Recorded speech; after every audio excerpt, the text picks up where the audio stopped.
The Monster in the Twilight. By Jorg. Chapter 6. Generosity. It ain't right, complained Scootaloo, bouncing a ball idly against the wall of the tree clubhouse. She's gone off somewhere to do homework again. Why can't she ever do homework with us? You do homework? Asked Sweetie Belle with a tilt to her head as she tried to imagine the words study and Scootaloo in the same sentence. Well, when I can. I'm busy a lot, since I'm always helping out at the shop and crusading with my friends. Scootaloo gave up on the ball and trotted over to the clubhouse balcony to look out across Sweet Apple Acres and think out loud. So, who does she do homework with, anyway? I don't know. Sweetie Belle joined her fellow crusader on the balcony. Who do you think? Diamond Tiara. Diamond Tiara and Silver Spoon hate our guts. Twist. No, Twist's sister lives over her candy shop. Apple Bloom would smell like candy when she got back from doing homework. You don't think the reason she's so secretive is because she's over at a Scootaloo shuttered colt's house, do you? You mean like Featherweight?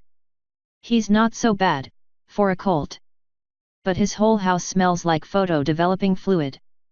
Apple Bloom smells more like dirt and plants when she gets back from homeworking. It was Sweetie Belle's turn to shudder. Rarity would dunk me in the tub and scrub me for hours if I came home like that. Asterisk asterisk asterisk.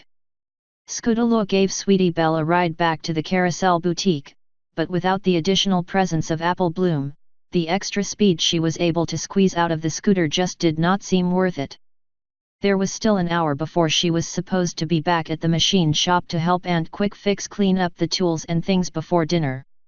It did not leave much time for cutie mark searching, but plenty of time to travel out to Sweet Apple Acres and talk to Apple Bloom. She was looking forward to using her favorite path and setting a new solo speed record. 5 minutes later, as she pulled herself out of a thorny bush by the roadside, all thoughts of setting a new speed record were gone from her mind, replaced with the possibility of getting a cutie mark and setting broken bones, perhaps. A quick inventory of limbs and pains showed nothing missing or bent in the wrong direction, except the back wheel of her scooter was even more twisted than before. That'll cut into my top speed something terrible. It's a good thing I've been saving up my bits from what Auntie pays me for cleaning up the machine shop. What's this? A number of small hoof prints on what appeared to be a path to the side of the road caught her interest. It was a little out of the way, but Scootaloo carefully placed her hoof alongside the other small hoof prints and checked carefully just in case. It was familiar, because there was a little nick in the side of the other print just like Apple Bloom had nicked her hoof falling off the wagon last week. After brief consideration of the small trail leading into the everfree forest, the young filly shook her head. Apple Bloom? What are you doing in the forest? She whispered to herself, looking down the path before slinging the scooter over her shoulder and trotting confidently in pursuit of her friend. Asterisk asterisk asterisk. The trail seemed to have been trod a great number of times by tiny hooves or Scootaloo would never have been able to follow it. Occasionally, in damp spots along the trail she would stop and try one of the techniques of tracking she had learned from the Action, Danger Ranger series of books. Stop. Squint at the tracks. Declare something about them. So far, she determined that Apple Bloom liked to jump in mud puddles just like she did. There was a certain feeling about passing through the border of the everfree forest, a light tickle about the wings that gave warning about landing on any clouds to experienced Pegasi, but to Scootaloo it just felt like an annoying itch. Eventually, the well-trod trail ended, but not in a clearing or some interesting place filled with ancient ruins or hidden jungle temples. It just went straight up to a bush and vanished. A plain, ordinary, green bush. Scootaloo scratched her head and kicked over a nearby clump of blown leaves. This was a waste of time. A cautious nibble disproved the theory that it was an ice cream bush, and a quick trip around the bush showed no other trails. Only one way to find out if she's in there. Scootaloo shoved her head inside the bush and yelled, "Hey Apple Bloom my yarg!" With a piercing scream, the filly launched backwards out of the bush, fleeing up the path in a panic-driven gallop that did not touch the ground for yards at a time.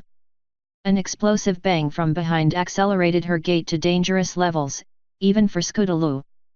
Wings buzzing faster than she had ever flapped before, her hooves spraying dirt in all directions, she barely avoided colliding with trees and rocks until she fell out onto the main road, far away in a scramble of legs, panting so hard the world seemed to be fading in and out.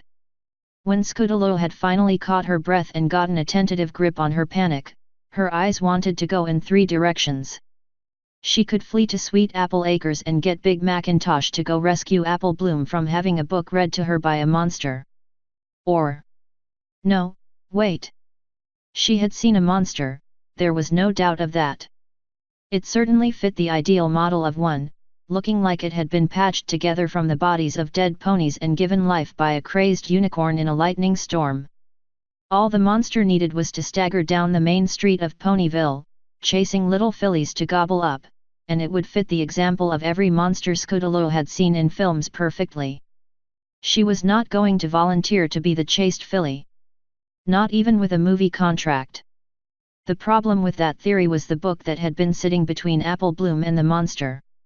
Reading a book while curled up on the ground was most definitely not monster behavior.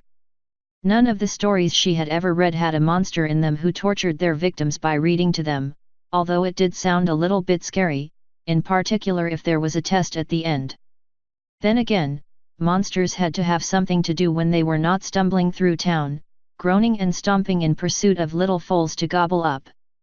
Maybe they had their own towns, and sent their own children to creepy schools where they learned to be properly scary monsters, *. 2. She shuddered at the thought of big monsters giving homework to little monsters. It was bad enough when Miss Cheerilee gave out homework. *. Possibly a school for ghouls in a land of perpetual nightmare night. Scootaloo thought on the dilemma. This was starting to suspiciously resemble a story problem, except school never was interesting enough to have a problem like this. She could picture Miss Cheerilee at the front of the classroom. "Class, we are going to have a pop quiz. While traveling through a forest that you were not supposed to be in, you discover a horrible, scary monster reading a book with one of your friends. Do you A. Run away, screaming. B. Scream, and run away. C. Run away without screaming, saving your strength for running. D. Freeze in terror." She knew either A or B was the correct answer, but she always guessed wrong on tests. With this test, she would not get her usual F or D, but an EATEN. Another thought sprang to mind: what if it was a cookbook? The monster could have been sitting down with Apple Bloom, trying to figure out just how to properly cook her. Or it could have been a puzzle book, and she was making Apple Bloom solve a puzzle before she was released. Or it could have been an appointment book, if the monster was really busy and needed to find a place on its schedule. Consume small filly. Monday, 3:15-4:20. The second problem was Apple Bloom, who had been lying quietly next to the monster, looking in the book, which was the first problem. If the problem started to resemble the commutative property, she was going to scream. But then again, the monster might explain Apple Bloom's sudden scholastic talents. Maybe instead of being captured by the monster, maybe she had captured the monster and was forcing it to do her homework. The sheer brilliance of the idea blinded her momentarily, until a second blinding flash of inspiration hit. She was keeping her captive homework writing monster a secret from us. This was the ultimate betrayal of friendship.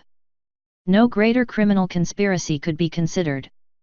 There was only one thing to do.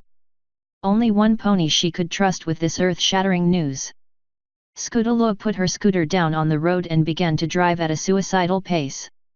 In the small clearing inside the ever-free forest, there lay half of a picture book sliced in two as if by some impossibly sharp razor. And on the pages remaining, small drops of blood began to appear, ever so slowly.